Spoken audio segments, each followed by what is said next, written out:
Good evening. I'm Karen Taylor. I am Program Director of the General Society of Mechanics and Tradesmen of the City of New York. And I'm delighted to welcome you all, both our in-person and indeed our online audience to tonight's talk, which is also our first lecture of 2025. Building the Metropolis, Architecture, Construction and Labour in New York City, 1880 to 1935. And this, of course, is with architectural historian Alexander Wood. I'm pleased to add we've had a great response to this talk, and having had a preview, I can say you're all in for a fascinating talk. We're pleased to present tonight's talk in partnership with the Victorian Society New York, and I want to also acknowledge the fact that they suggested this book as a possible talk, and we're so thrilled that it has all worked together. Now, I do want to mention that the book, Building Metropolis, is not available tonight for sale, as it is being reprinted. I appreciate this is disappointing news for those of you hoping to buy the book tonight, but the good news is that it will be available in April, and for all attendees tonight, there will be a 30% discount if you use the code UCPNEW. We will be sending out a reminder for this when we send out the video link. I want to mention we have a wonderful General Society member called Thomas Donahue, and he's created a special window tonight for Alex, as well as some other wonderful windows celebrating the General Society's 240th year. So please have a look at both Alex's window and our windows as you leave this evening. Another thing I want to mention is that this period features a number of General Society members who were actively involved in this building renaissance. They may not feature strongly in the book, but the General Society was part of an organization that encouraged people in the trades. So we're kind of implicit in this book, but Alex may tell you more. For those of you who are less familiar with the General Society, a brief introduction. The General Society of Mechanics and Tradesmen of the City of New York is a non-profit organization that was founded in 1785, and as I've just pointed out, that just happens to be 240 years ago.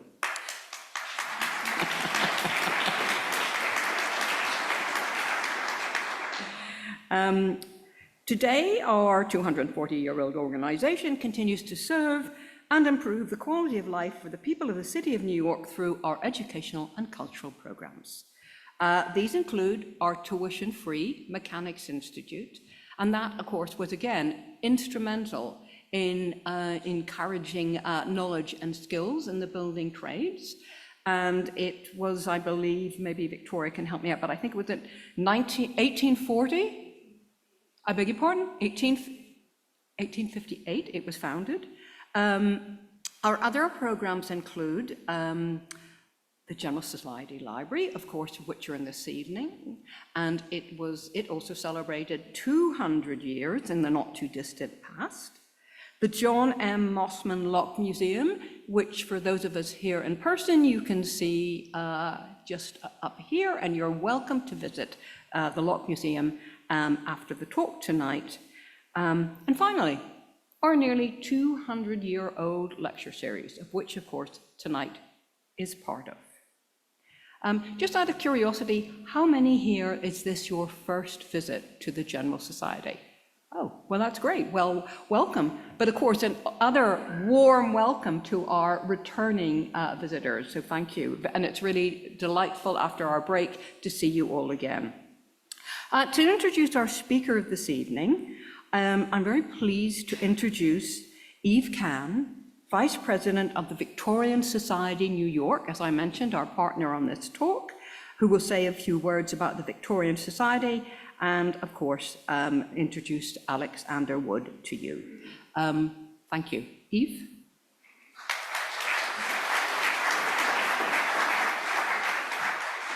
I'm thrilled to be a vice president of an organization that can pack this spectacular room for this fascinating subject.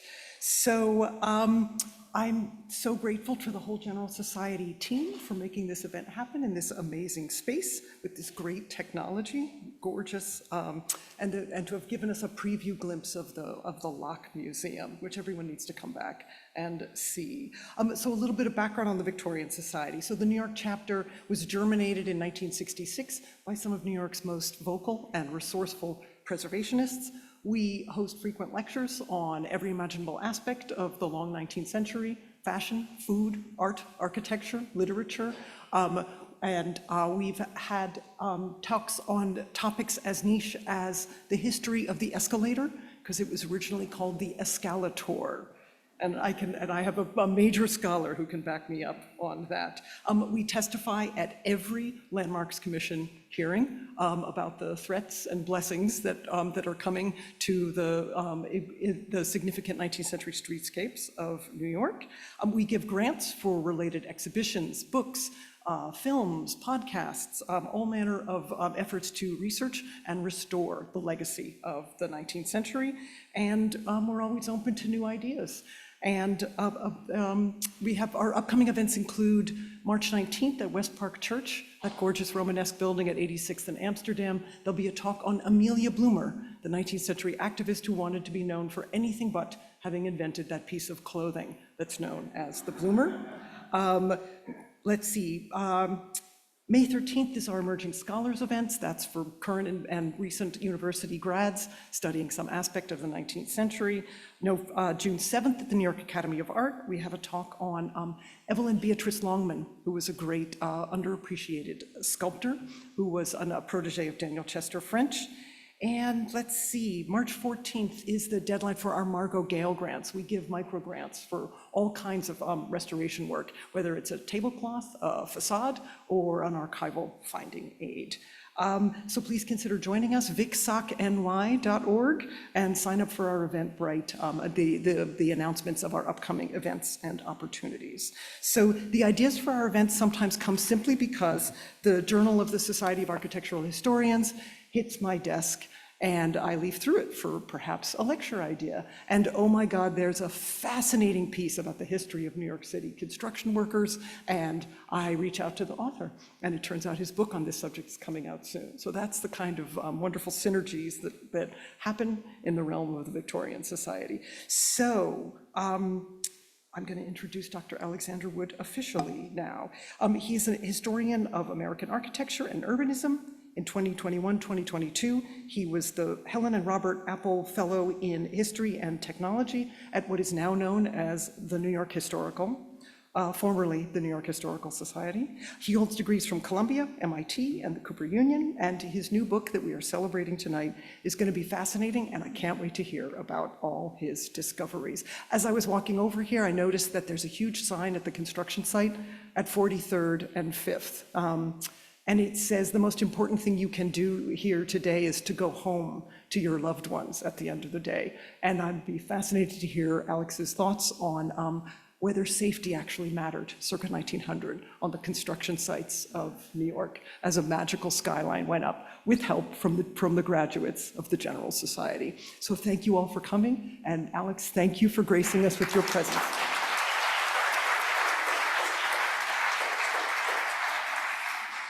Thank you.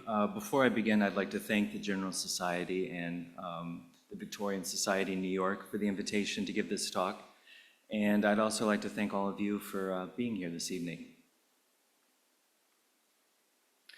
Between the 1880s and the 1930s, New York City grew into one of the world's largest and greatest cities. In my personal view, I see this in a way as the heroic era of New York's history. I see it as a period of extraordinary optimism and human achievement and incredible dynamism and energy expressed in the built environment of the city itself. This was, of course, the age of the birth and development of the tall office building, of the construction of the rapid transit system, and of the consolidation of the 5 boroughs. Of course, there are many great works on the architectural and urban history of New York, and in this book, I'm very much indebted to the work of many generations of scholars. But when I started to research this book, what I really wanted to begin with is to try to understand, almost in a bird's eye view, the kind of totality of the urban history of New York in this period. So actually, the first thing I did was went down to the Surrogates courthouse, where the municipal archives are located, and went through the Department of Records, their annual reports, to begin to tabulate actually just the total number of buildings built in New York year by year. And based on that research, I found that roughly 1 million buildings, 930 or 40,000 buildings were built in New York between 1880 and the mid-1930s within the present-day city limits of New York City. Of course, that included some of the world's tallest and biggest and most expensive buildings, as well as tens of thousands of tenements, some of which were totally inhumane, right, and built very poorly. All of these buildings together shaped the character of the urban landscape of New York. And in my view, in many ways, the character of New York City as it exists today, the urban character, the urban form, etc., was shaped in this period. And so that, in a way, is how I approached working on this book about the building of New York. So just before I really get into the lecture, right, so we have 1 million buildings built in the city limits in this half century. Of course, many of the most famous architectural landmarks of New York were built in this era. The city was itself a prodigious builder, most famously perhaps in all of the great bridges over the rivers.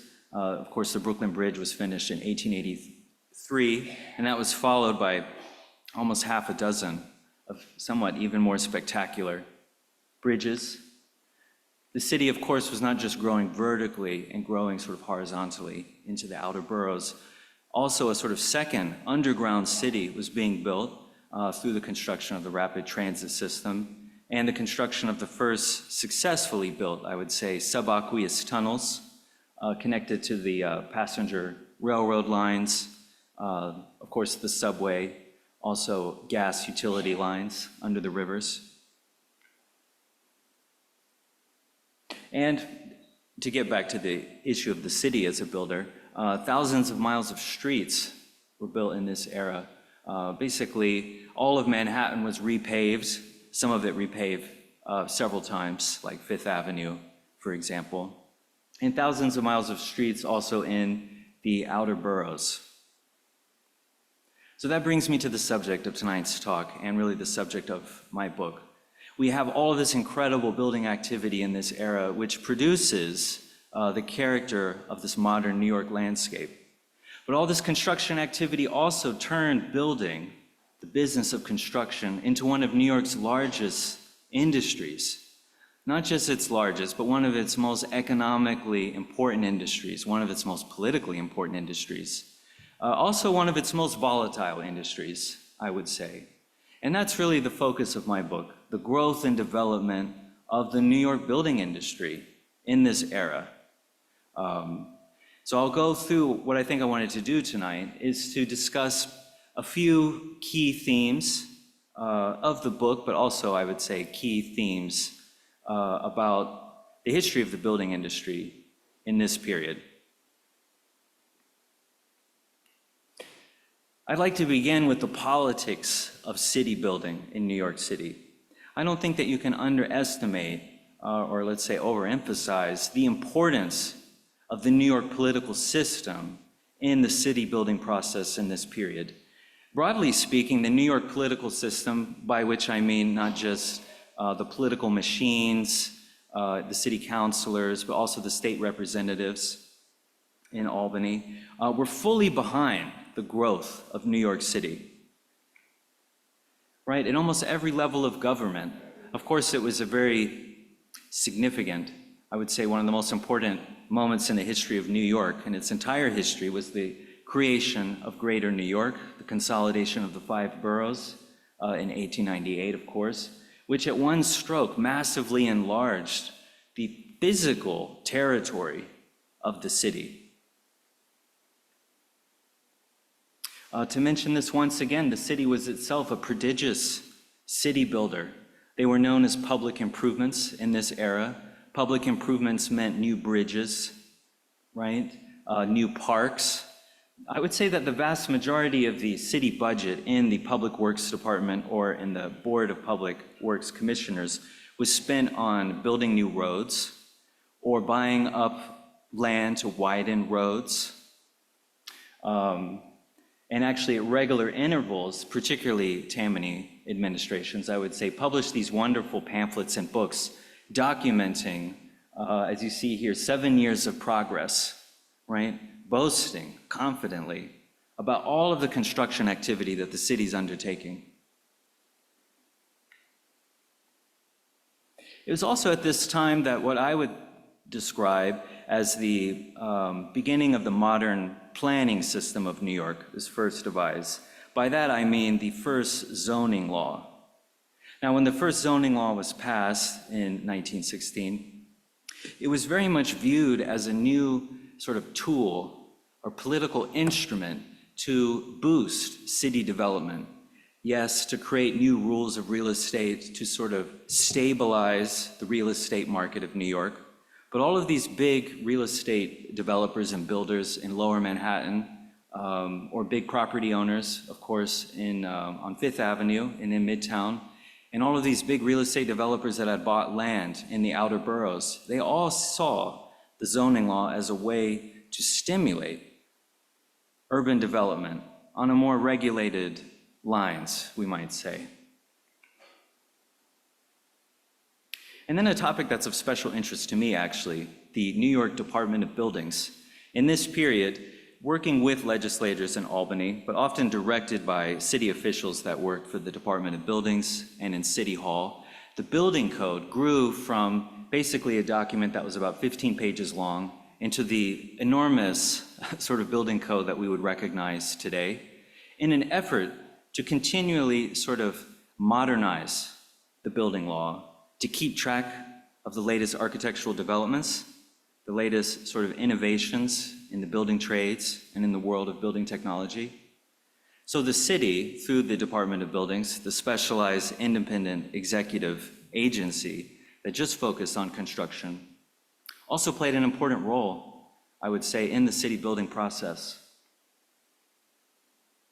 And it was actually beginning in 1865 that the Department of Buildings started to keep a sort of legally binding record of all construction activity in New York. And I'm particularly indebted in this book to the record-keeping activity of the Department of Buildings. It's essentially an archive of the social history of all construction activity in New York City going back to 1865. Now, just to sort of wrap up this section, I'm sure many of you are familiar with the tenement house reform legislation. So it's just amazing to me to think of all of these different legislative acts, all of these different areas in which the New York State government, or more importantly, New York City municipal government, is taking to boost construction, to regulate construction, to create new rules for construction. And of course, maybe the most important thing the city did was to promote the development of mass transit, right? Rapid transit in the city, which I would say played the most important role of all in opening up new areas, new neighborhoods, whole boroughs, in fact, to new residential, commercial, and industrial construction. Now, one thing that I do argue in this book is that although this period of New York municipal history, or the political history of New York, is often seen as a period of the kind of fights between Tammany Hall, various reform campaigns, and third-party political tickets, often labor tickets, like the Henry George campaign in 1886. Although those political fights were definitely quite significant, it was very interesting for me to learn that all of these major political factions in operation at this time supported this epic construction spree that New York was undergoing. Although they did have different views, let's say, of what that urban development should look like, it was quite interesting for me to learn that everyone was behind this urban development effort, the city building effort. So, the politics of city building, to the question, how did the building industry change over time? I wanted to begin with the political system and the way in which it shaped the city building process. But of course, the vast majority of construction in New York was carried on as a private enterprise. I would say between 80 and 85% of all the money spent in construction in New York was spent by private building owners, private building developers. And they oversaw what I would describe as basically a revolutionary leap in the art of building in New York. I think most famously symbolized with the development of the skyscraper. Now, there aren't actually as many skyscrapers in New York, or at least let's say built in this period, as you might think. They were exceptional buildings. They were generally the most expensive buildings, the most technologically sophisticated buildings, right? Some of the most technologically sophisticated contractors and general contractors worked on them. Nevertheless, I think it's an interesting, let's say an important benchmark to use in studying the development of construction over time. So, for example, in my book, I start actually with the description of the building of the Mills Building in the early 1880s.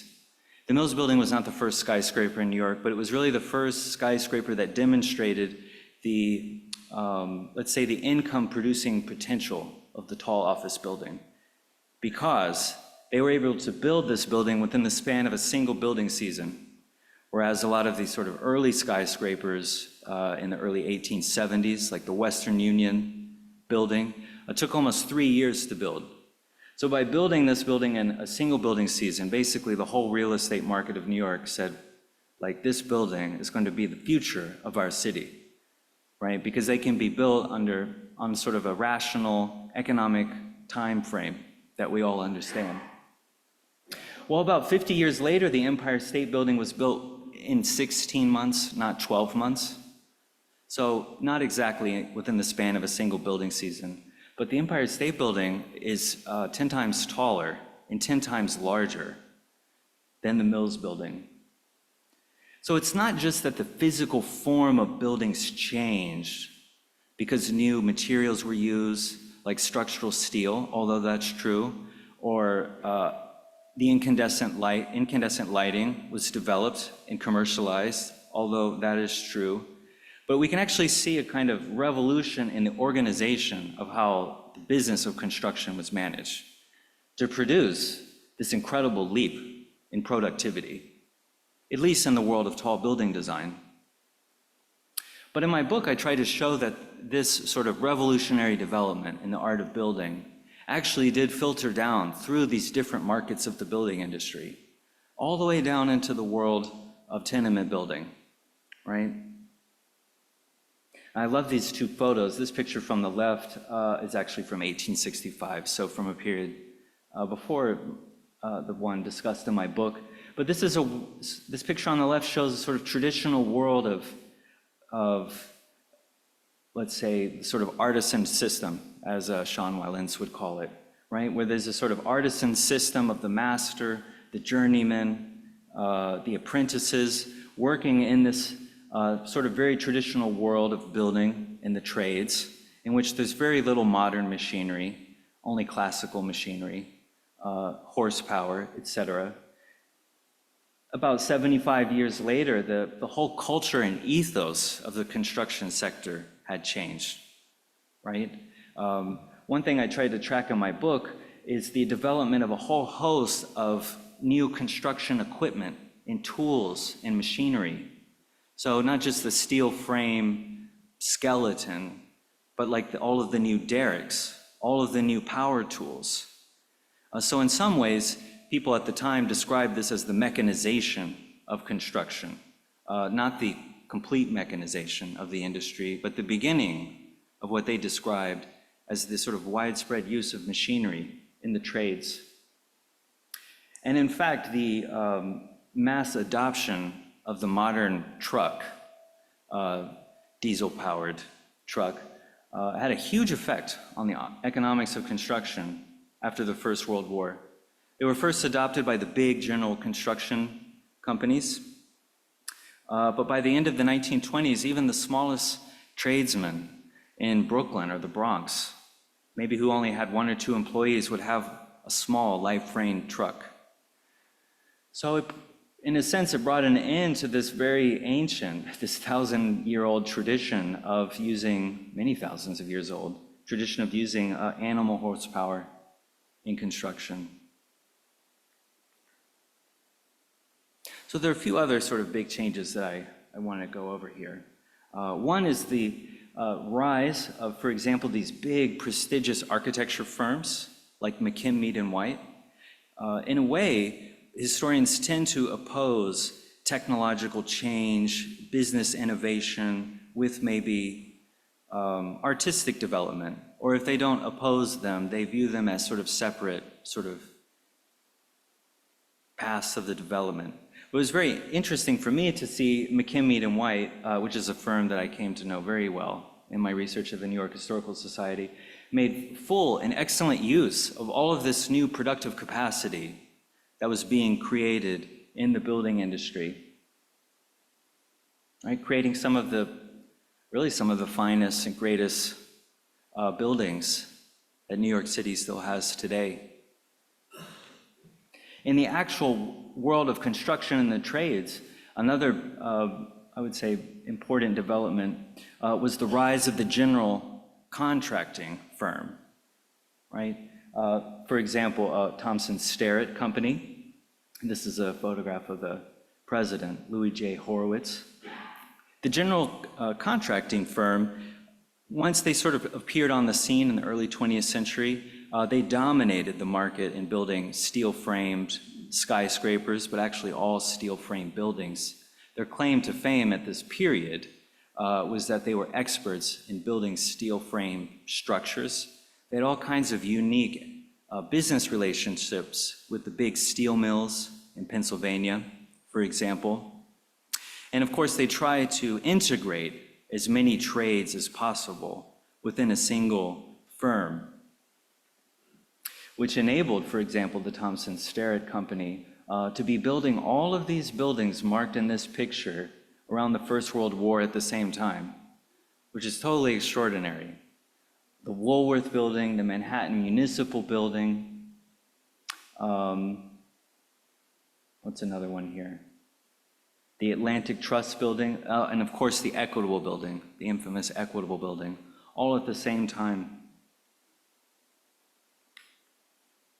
So while we have these sort of very modern, kind of glamorous, I would say, general contracting firms, sort of dominating the skyscraper market, I would say that really the heart and soul of the New York building industry were these proprietary family construction firms. For example, the firm founded by Mark Eidlitz, a Jewish immigrant born in Bohemia. I believe that he converted to Catholicism in the 1890s, but he started this very prosperous firm, Eidlitz and Son. There was actually a kind of fashion at this time for builders to create these depictions of all of the buildings that their firm built combined in a single picture. It almost shows like a city of structures designed by Eidlitz and Son. And Eidlitz and Son in particular actually specialize in building these very high class, very high craftsmanship buildings for firms like McKim, Mead & White. A lot of the greatest townhouses on Fifth Avenue, a lot of the great social clubs, a lot of the great bank branches were built by firms like Eidlitz and Son. Now, the third sort of great entrepreneurial figure in the New York construction market was the speculative builder. I would say in the aggregate, they were actually the most important actors in the New York building market. Unlike Eidlitz and Son, who worked on commission, right, like McKim, Mead and White, or maybe a particular banker on Fifth Avenue wanted their home to be built by Eidlitz and Son. But of course, the speculative builders who effectively built the Upper West Side, the Upper East Side, Harlem, Washington Heights, most of the outer boroughs, they built just generally for the market, which is why they were known as speculative builders or operative builders. It was interesting for me to learn that the term speculative, at least in like the real estate record, didn't have a pejorative connotation. And they were viewed as really the workhorses of the whole building industry. They produced the vast majority of all the housing in this period. And of course, there were different qualities, we might say, of speculative builder. A lot of the housing built on the Upper East and Upper West Side is very highly valued today because of the high level of craftsmanship that it has. There were speculative suburban home builders, you might call them, particularly after the First World War, when the subway started to really penetrate deeper into Queens, Brooklyn, and the Bronx. This is a photograph from the construction of Rego Park. These builders, especially the big ones, were utilizing an economy of scale, right? Which I'm sure many of you are familiar with the idea, basically just buying up an enormous amount of materials all at once in a way to build a sort of standardized product, but that standardized product could be of, very high quality, particularly in Manhattan. But the homes of Rego Park were also good quality homes as well. And then we have, I would say, at the sort of bottom tier of the speculative market, the tenement builders. Now, in fact, there were gradations within the tenement builder class as well. I think the work of someone like Jacob Riis, who is an extraordinary individual, in a way perhaps prejudices us a bit too much against the tenement builders. His book was about, for the most part, the very worst, criminally negligent class of tenement builders. But there's been a lot of scholarship that actually I draw upon in my book in the last decade or so about what we might describe as the better class of tenement builders in the 1880s and the 1890s, particularly German and Eastern European Jewish builders, who built according to the tenement house law as it was written, but they built good buildings, solidly built tenements, which probably some of the buildings in this picture are not the examples of their work. So this is a wonderful map from 1935, produced by the so-called New York City Real Property Inventory. This is one of these sort of, I wouldn't call it a make-work program, but it was one of these sort of make-work research jobs that the city created for architects and draftsmen during the Great Depression. And it's an extraordinary map that shows that basically all of that construction in black was built over the previous 30 years,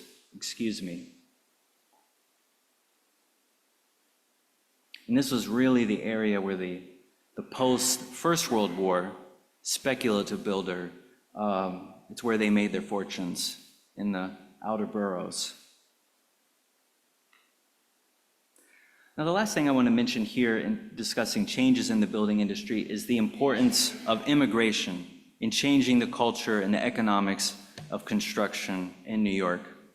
There are a few different ways we can discuss the impact of mass immigration on the building industry.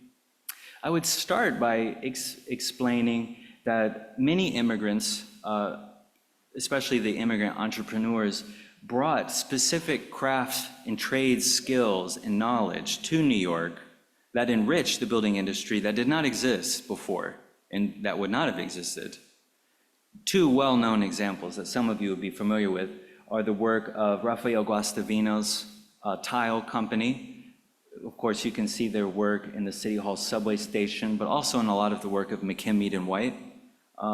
He brought to New York from the old world this Catalan tile vaulting technique.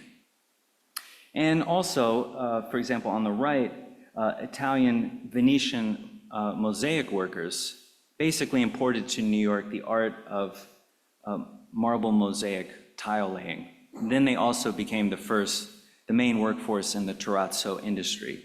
So we have new craft skills coming in to the building industry. But I would also say that I was surprised to learn that about half of all of the immigrants, the first generation immigrants that entered the building industry at this time, and I'd forgotten to mention that the three largest immigrant groups were the Irish, the Italians, and Jews.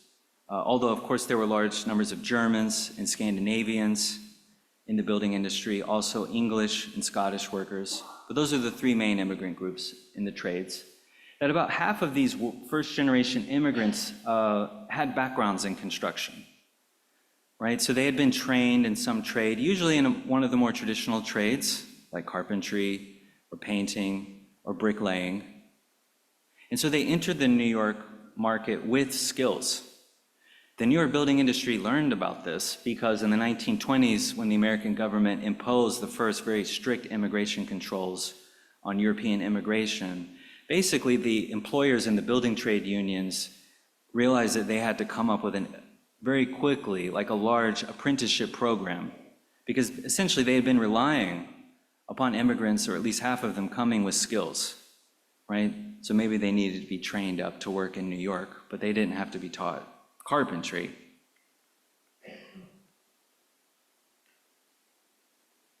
Now, some of the census figures are a little bit ambiguous, but based on my research, I would say that by the early 20th century and definitely into the 1930s, about 2/3 of all workers in the construction industry, bosses, workers, everyone, which would be about 300,000 people, 2/3 of them were either first or second generation immigrants. So this was predominantly an immigrant industry at this time. And as a result of that, I learned that actually some of the best resources we have for studying the industry are all of the great immigrant newspapers in New York from this time. For example, like in the foreword, the New York Times would never be printing a notice about a meeting of Jewish alterations carpenters who worked on the renovation of tenements on the Lower East Side. But in newspapers like the Forward, they're just filled with all of these wonderful notices of like a social world that's just totally vanished today. So that brings me to what I'm calling the world of construction. So we have to imagine the building industry is becoming bigger, it's becoming more competitive. I would say it's becoming more conflicted or conflictual, producing conflicts, particularly between the big employers associations and the big building trades unions at this time. Nevertheless, there is a history within the building industry of trying to create organizations to contain this conflict, to create codes of ethics, to bring together all of the different parties in the building industry together for the benefit of the trade as a whole. Many of these organizations, of course, still exist today and were created in this era, like the New York Building Congress, created in 1921 by architects, builders, and representatives of the labor unions, basically as a forum so that they could meet and talk to each other. Actually, the first thing they wanted to do was to develop a code of ethics for the industry. And they were well known in the 1920s for developing this craftsmanship certificate program, where particularly proficient or skilled craftsmen on a lot of the big, for example, Art Deco buildings in the 1920s would be awarded these like plaques and certificates. They produce a lot of these pictures to show a sort of harmony in the industry. I could not fail to mention the General Society itself, where we're here this evening, which is actually is the oldest of such organizations, founded by master craftspeople and artisans in the late 18th century. But in the late 19th and early 20th century, it was an enormously popular institution for young wage workers, union members as well, to pursue a sort of personal self-improvement and advancement through all of the General Society's educational initiatives. Now, in my book, I focus in particular on two of these institutions. One of them is the Building Trades Employers Association, founded in 1903, which still exists today. This was the sort of federated association of all of the building trades employers associations in New York. So, for example, the Master Carpenters Association, the Electrical Contractors Association. Every building trade in New York had an employers association, and all of these associations joined forces together in the early 20th century to sort of create a solid, unified front to represent this employing class and their interests as they saw them. The BTA, it was originally sort of germinated in what was known as the Building Trades Club that was located in West 33rd Street, decorated with photographs of all the buildings that its members built, of course. And if you spend a lot of time in the world of these, the employers, no matter what the trade, well, you learn a few things. You learn, first of all, that these employers associations stood for high craftsmanship and for the, let's say, the reputations of their trades and of their members in the association. I would say that some of the employers, particularly the ones that had been born before the Civil War, had a kind of paternalistic attitude towards their trade. They were the leaders of the trade. They were the masters of the trade.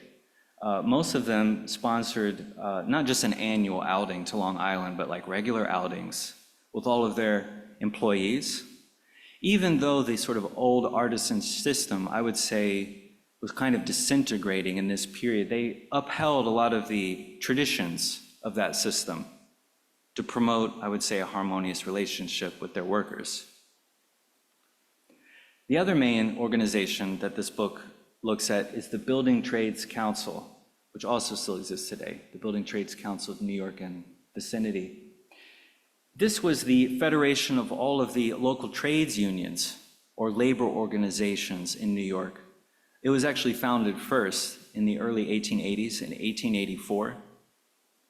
Some of the trades, like the bricklayers and the carpenters, had formed labor unions, we might say, or trade unions, around the time of the Civil War. So some of them had a previous history of labor activism. But the goal of the BTC was to organize the rest of the wage workforce, or the wage workers, in all of the trades. And they organized all of the trades in a course of about 5 or 6 years. And each trade had a representative on the council. They were the original walking delegates in the labor movement. They would later be called business agents. And in a way, these walking delegates, or these labor leaders, they were the kind of equivalent in the world of labor of these master artisans, master craftspeople. They were equally proud. At least in the late 19th century, they also upheld the sort of traditions of craftsmanship.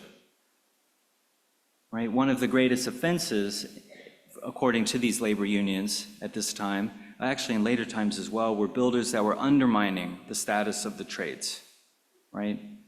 Or I want to use like a less offensive term, that they were degrading the trades or degrading the crafts. Peter J. McGuire, who was actually a New York-born founder of the Brotherhood of Carpenters and Joiners, was actually one of the most important labor leaders in the 19th century, our New York-born carpenter. Frank J. Farrell was actually a pioneering black labor leader. He was basically an operating engineer.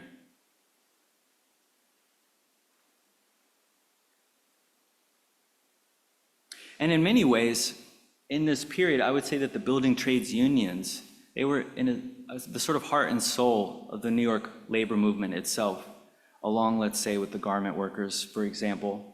The building trades unions emerged, or like were revived, we might say, out of this extraordinary revival of labor union activity in the early 1880s, during the beginning of a national economic revival, after this long depression in the 1870s. The building trades unions had the highest union density of any sort of industry or occupation in New York. They had the largest number of members. I would say that they had the most sort of sophisticated and well-oiled sort of trade union machinery at this time.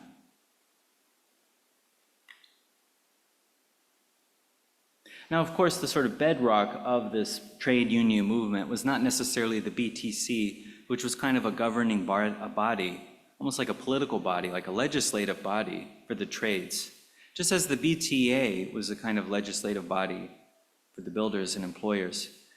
The real foundation of the trade union movement, of course, would be these union locals. And there were almost 200 of these union locals. The NYU Special Collections down at Bope's Library has like the intact archives of one of these locals, a bricklayers local in Brooklyn that met basically in Bushwick. This map's a little washed out, but this map shows the home address of just a random selection of members in this one local. This is southern Brooklyn down here. This is Jamaica Bay.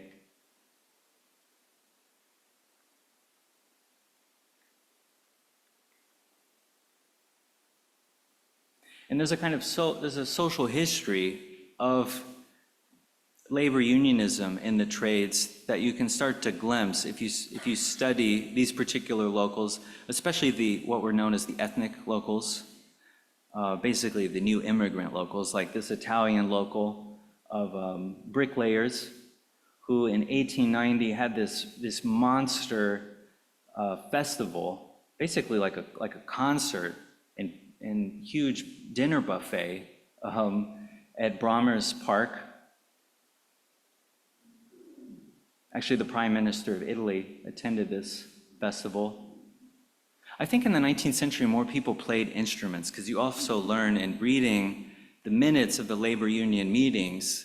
Sometimes the workers wanted to wrap up the meeting so that they could get to their concert practice after the meeting. We can maybe talk about this more in the discussion section or the question and answer session if you'd like. But although the BTA and the BTC, the employers and the workers, were fundamentally conflicted in many ways, fundamentally opposed to one another, I would say that overall and over time, they learned to work together, right? To sort of respect each other's respective sphere of influence, we might say.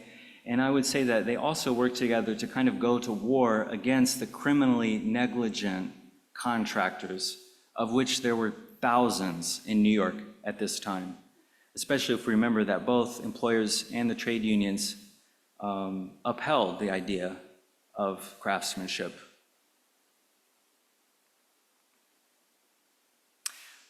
The geography of the building industry. This is the last sort of topic that I wanted to discuss this evening.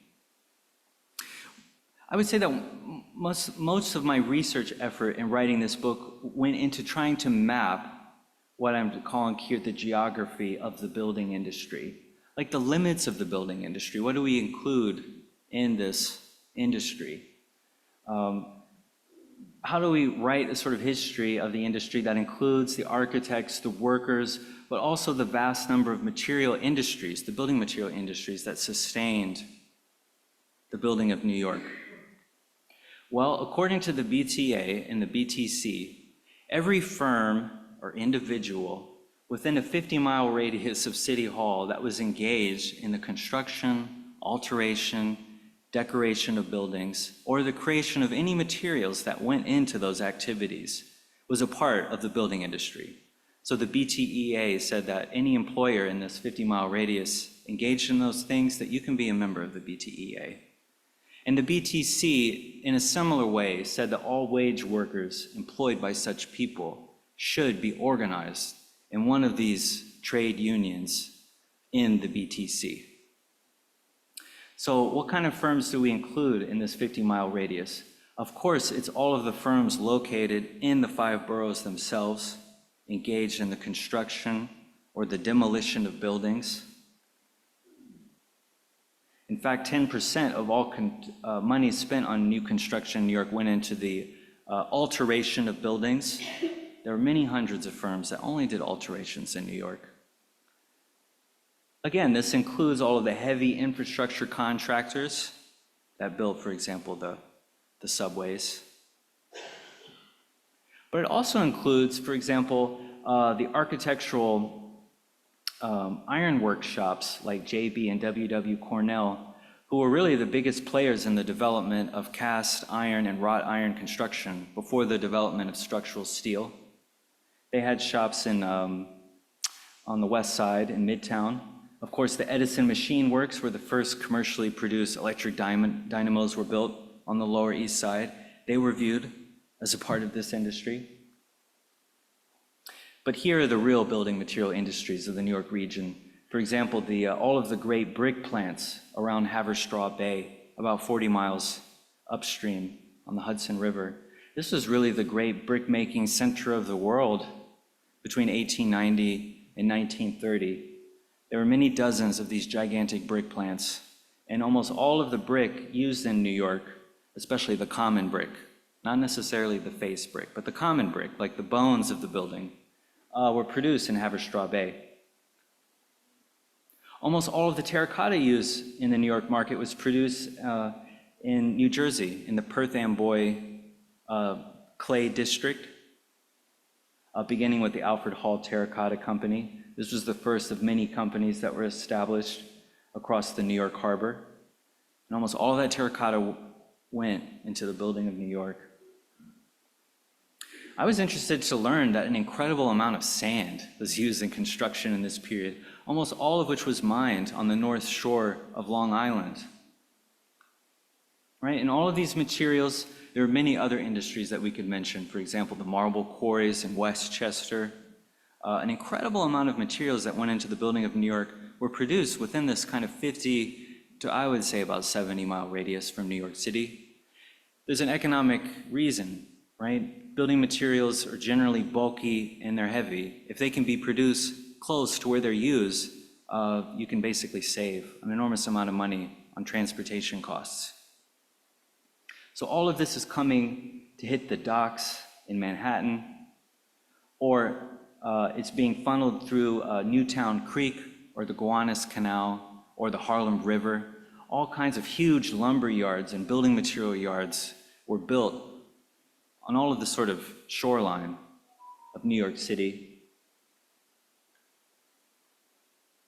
I would say that over time, these sort of locally produced materials were kind of supplemented by materials like, for example, granite, quarried in Maine, of course, steel, milled in Pittsburgh, a lot of rare and fine marbles quarried in Italy or Ireland. New York City was described as having basically a global building market. And I forgot to mention sort of exotic woods coming from actually mostly Central America at this time, hitting the docks in New Jersey. So that leads me to my conclusion, back to a kind of bird's eye view of the history of New York in this period. I think that the history of the building industry as a subject matter is sort of a worthwhile subject to study in its own right, naturally. But I also think it helps us to sort of better appreciate the history of New York more broadly in this period.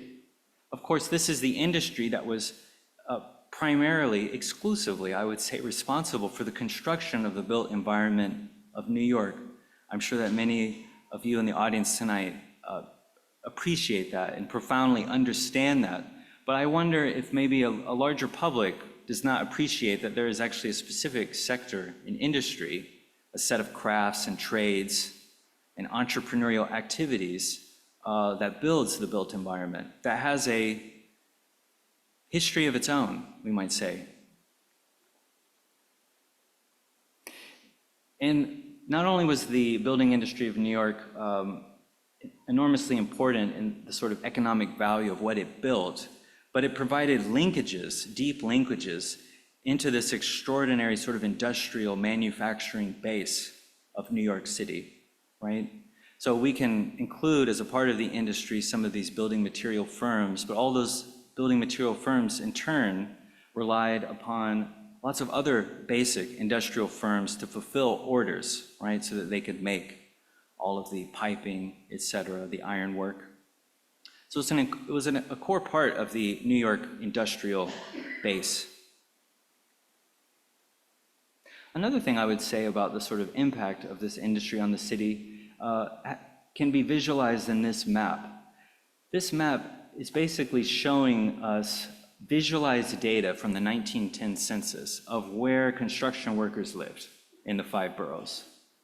I forgot to bring the map showing where the garment workers lived, but garment workers at this time basically lived on the Lower East Side and in Brownsville in 1910.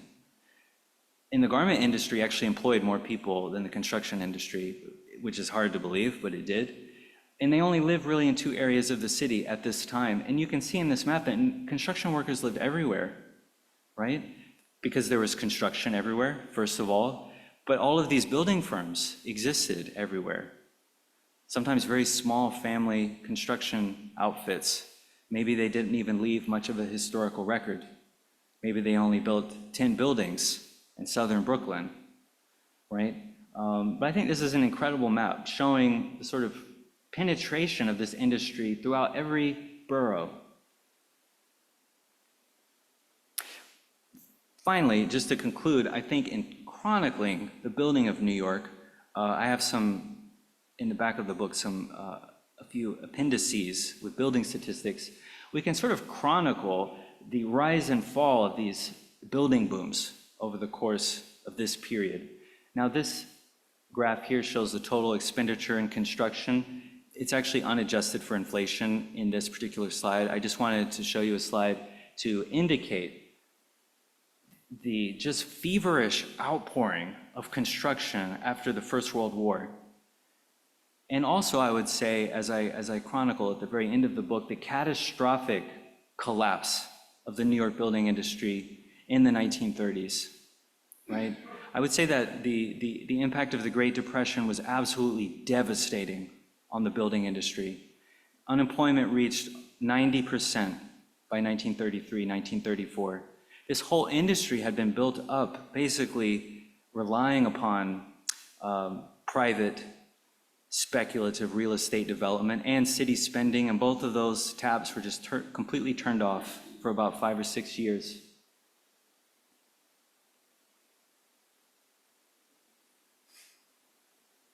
Now, this cartoon is taken from the Daily Worker, which was the official newspaper of the American Communist Party.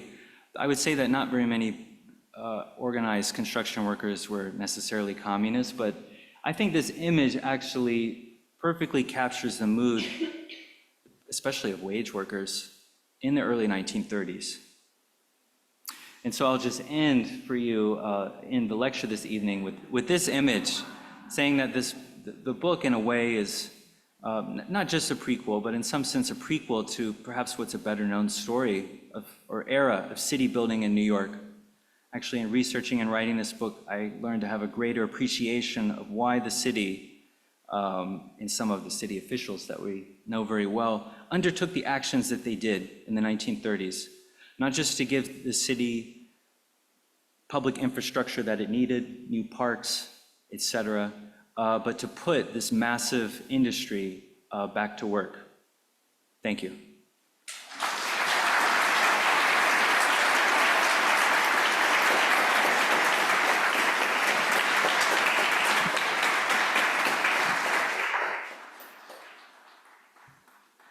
Well, as I indicated at the beginning, that was absolutely fantastic. Thank you. What a wonderful prequel, to use your own words, really terrific. And I do want to remind everyone, and it's such a shame the book is being reprinted at the moment, but to find out more, this book will be available in April, so do take advantage of your flyer. But now we will take some questions, and we've got one. Yes, just one, but it's all right, just 1 second, Eve. I just wanted to say, our online audience, please also submit questions, and Meg will pass them on to me. But to kick off the discussion, we have Eve from the Victorian Society. This was riveting and gorgeous, and I want to paper a room in my house with the image of that Vinyl Haven, those guys working on the carvings outdoors. Yeah, I'm gonna wallpaper an entire room in that. Absolutely spectacular and fascinating. Did you find in your research that some of these crews became multi-ethnic, or that they all joined the Freemasons, or because I know that some of the sweatshops, the textile factories, the Italians and the Eastern European Jews became friends and they started to become Americans together. Was that your sense on the construction crews? It's hard to know about the individual crews because we don't have historical records from the employers showing necessarily who worked in the crews, or we only have some. But if we look at the trade unions themselves, by the 1920s, it was very common to find, for example, this bricklayers union in Brooklyn, which was the largest bricklayers union in the borough, basically had an equal number of Italian, Jewish, and Black members, which actually was a bit unusual. But I would say that it would be very common by the 1920s to find multi-ethnic building trades locals in many building trades. Alex, so you came here, you came to New York from South Carolina as a student at the Cooper Union. And what ignited your interest in the early history to this degree? Well, I fell in love with New York almost the moment that I moved here. As a 17-year-old moving to the East Village, the Cooper Union at the time was completely tuition free. I felt like I had won like the golden ticket. I would say it took me a while to sort of understand what historical scholarship was, but when I started my PhD at Columbia, I knew I wanted to write about New York. And as I hope I had said, there's an incredible number of great books on the history of New York and its architecture and its social history. And I used a lot of those books, but I guess I still wanted to learn more about who built the city. I guess I would just put it that way, like who built the city, the builders, especially the workers. And so I guess that's why I wrote this book, to try to answer that question to my own satisfaction. Well, I think you did that very well. I know we'll have some in-person questions, but I'm going to take a few online questions. Were the Native Americans, e.g. Mohawk, iron workers included in the early 20th century organized labor groups? Not to my knowledge, but by the late 1920s, I believe that they were.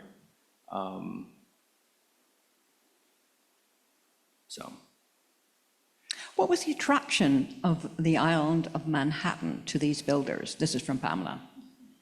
What was the attraction? What drew them in the first instance? Why was Manhattan developed first, or mostly? I would say that the demand was so high. And the city, I would also say, to go back to the politics of city building, the city made Manhattan an attractive place to be a builder as well, by ensuring that the laws were modernized, by enabling skyscraper builders to build skyscrapers. By the early 20th century, cities like Chicago, Boston, other cities that didn't even have skyscrapers actually sort of banned them, buildings that were over 10 stories tall. And a lot of those firms, like the George Fuller Company, came to New York because their talents would be welcomed here. So in a way, New York also benefited for being kind of ahead of the curve in that sense, accommodating to all of this progress and change. This is from Jeffrey online, when did OSHA make an impact on the building industry? I don't know the history of OSHA. I think that's a post-Second World War development. Right, okay. There were efforts in the 1920s by the New York Building Congress, for example, to improve the situation, sort of workplace safety, working with the Industrial Commission of the State of New York. I would say that they weren't effective before the Second World War. Actually, the human life was treated quite sort of carelessly in this period, not by every builder or contractor, but by many of them.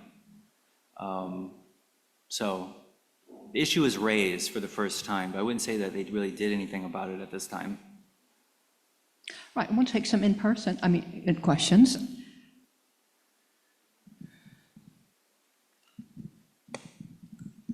I was just wondering what impact the Great War had on the city and the tradesmen at that time. That's a great question.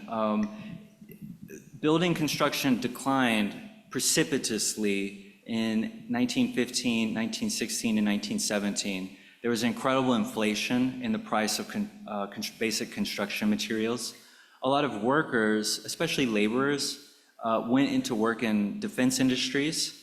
So the cost of materials went up like 100%, the cost of steel, because they were being used to build ships or being sent to our allies, and a lot of the workers left the industry.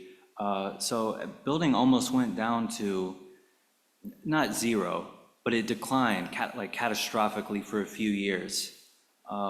Actually, the imposition of the New York zoning law in 1916 played a role in that as well. I would say that for a year or two, real estate developers basically just had to like study the law to understand what the economic potential was of working within the law. So it was seen as quite devastating at the time. The Great Depression was just so much more catastrophic that I think the kind of popular memory of that in the building industry just kind of faded away, because they thought, oh, actually it wasn't so bad, turned out. Thank you. The port, New York having this wonderful port is generally credited with the rise of New York City as Absolutely. the major city, and which attracted money and so on. So how influential was the financial system and the Port of New York on the rise of extraordinary building here? Well, the BTEA in particular, and all of the major employers in construction were always lobbying for more port improvements and better port facilities so that they could get more and more materials in at a lower cost. They were big promoters of the introduction of new rail lines into New York for the same reason. So actually, sort of behind the scenes, they were constantly lobbying Albany in particular for these transportation improvements, which is about improving the Port of New York. How else did it sort of shape building in New York? Maybe just the way that you say, because the port really that was the original economic engine of the development of New York itself. But all these materials had to come into the Port of New York. So there's a key part of this kind of geography.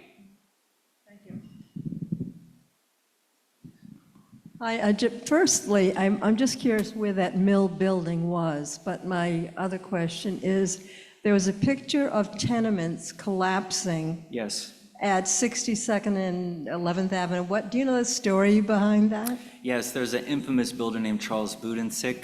I believe he was a German builder, as it happens. And thankfully, tenements collapsed less and less over time.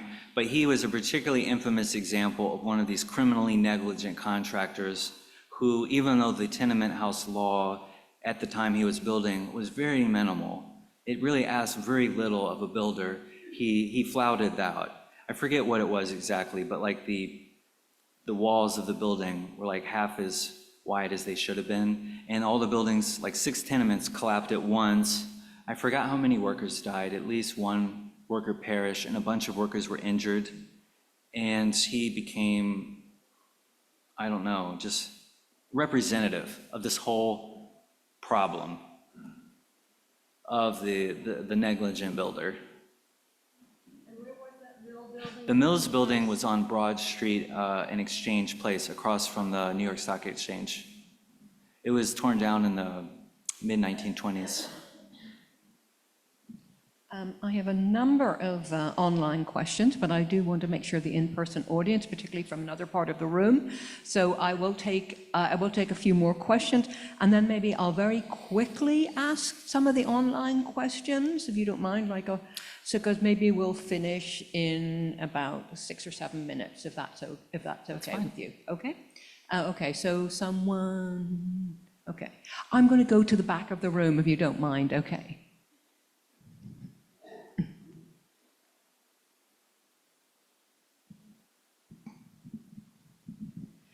I've noticed that the pre-war buildings on the Upper East Side were all built 1929-ish.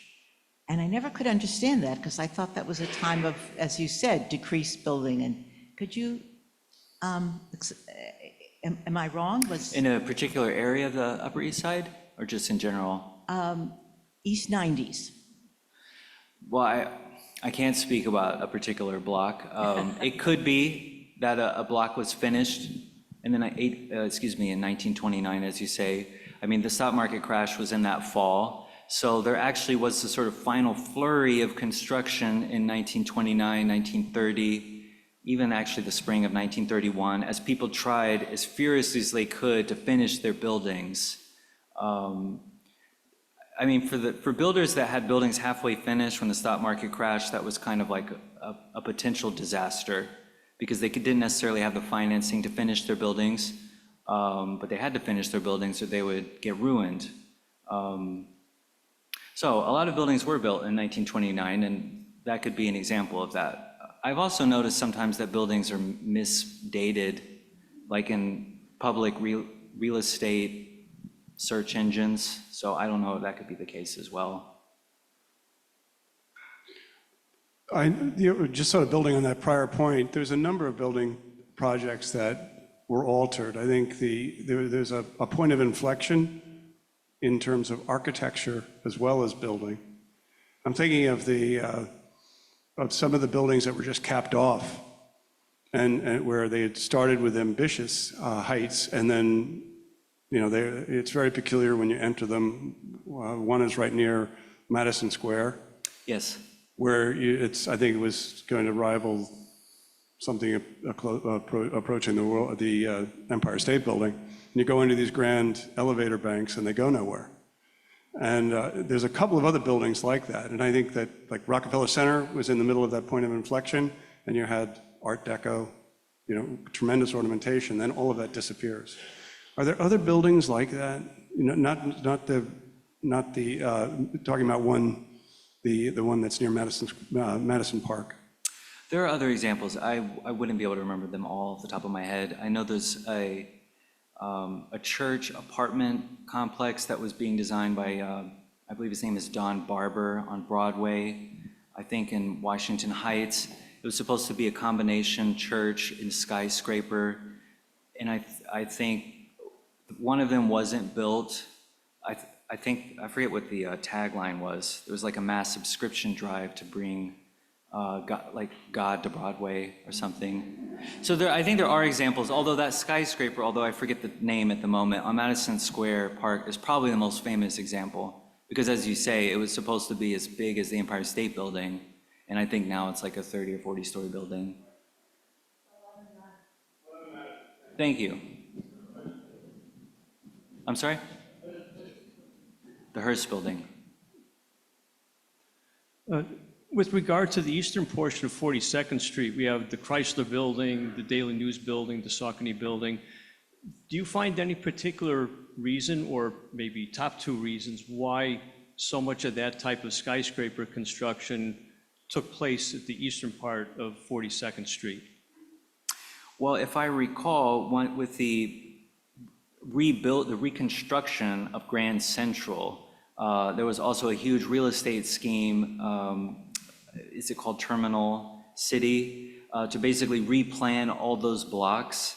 And the idea was to create a new sort of gravitational center for high-class office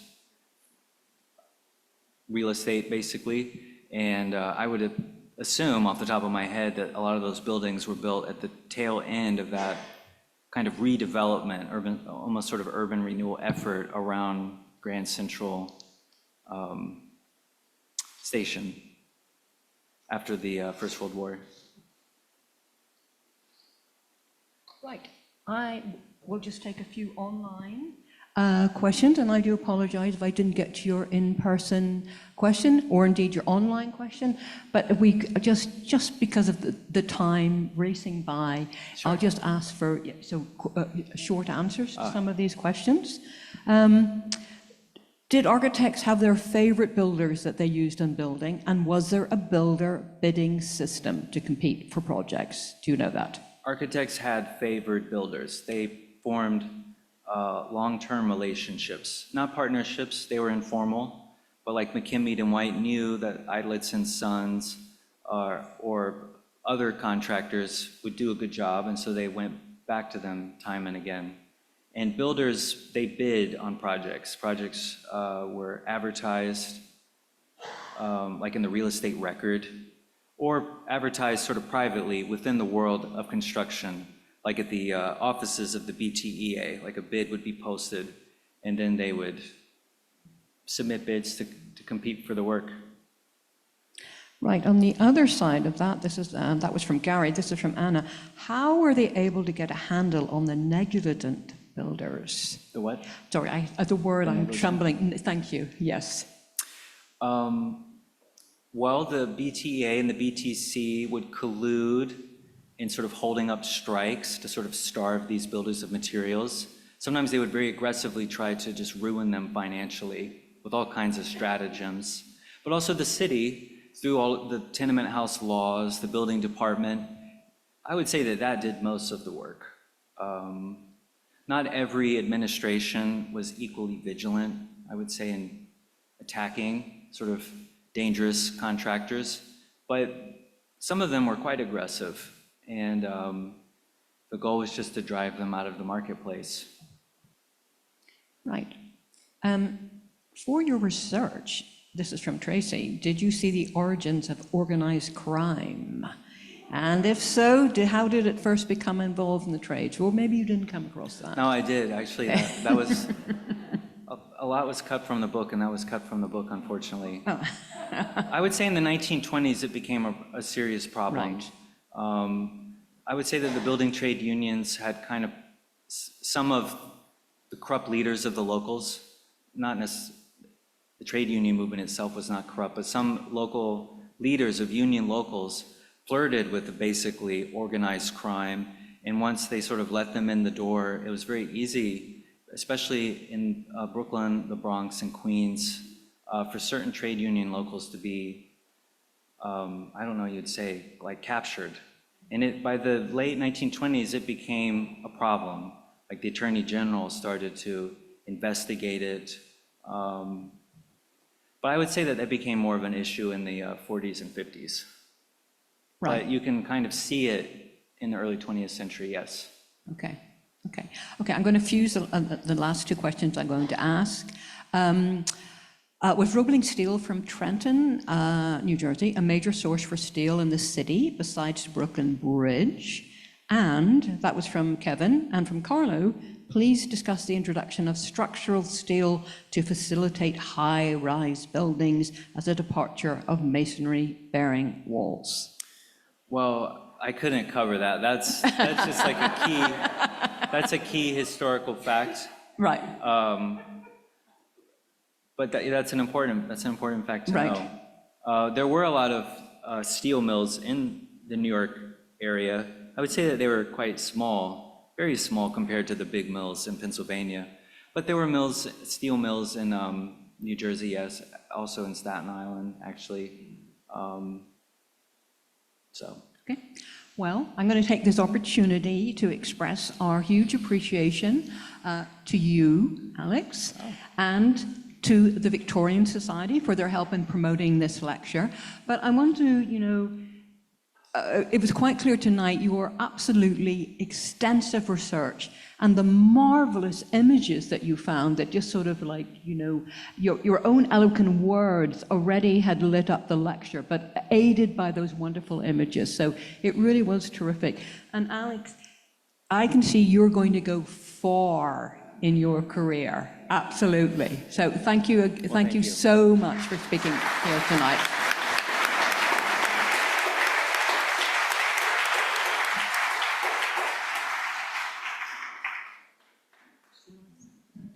And to say a few words is Victoria Dangle, our Executive Director, but I am going to remind you that you can purchase this book. Remember, 30% off, okay? So I hope you will, as I said, it's already being reprinted, so I do hope you'll take advantage of this. And finally, Victoria Dangle, our Executive Director, will say a few words. Yes, just very briefly. First of all, any of you, just a little quiet back there, thank you. Alex, brilliant. No notes. Come on, this was amazing. This is an amazing mastery of your subject. So thank you. And as someone who grew up the daughter of a local 14 operating engineer, and as I may have mentioned, president of the General Society in 1982, this is just music to my ears that you give. It's a tribute to the building trades, without whom no running water, our electricity, everything that comes to us, the roof over our heads. No, as I've said before so many times, no architect or engineer's vision would be possible without the men and women who build and work every day to move our great city. So thank you for that. So, and we do want to present you with a poster. And yes, your poster. And then, well, Alex was upstairs, and I just want to say, for everybody who's here tonight in our audience at home, it means so much to us that you came out for this lecture. Thank you so much for taking the time to spend it with us. And so before the lecture started, Alex was quite enamored of the Lock Museum. So of course I have to give him a copy of The Lure of the Lock, because this book tells the story of the 370 locks and keys. As we always say, it's a self-guided tour. It goes lock by lock. And for those of you who don't know, we have a fair amount of filming. It's been quiet in the industry, but we've had a fair amount of filming in the space. So I do take every opportunity, and I've even pitched it to Spielberg. But I say, when I give them this book, I say, and here I'd like to give you and you a copy of The Lure of the Lock, soon to be a major motion picture. So it's going to happen. So get on the case with the screenplay, Alex. Okay. Thank you. Thank you. Okay, thank you. Please join us for a glass of wine, the in-person audience. I'm sure Alex would be happy to answer a few more questions. Thank you for coming. Look forward to seeing you at our future lectures. Next one, Tuesday, March 11th on Art Deco. See you then. Thank you very much.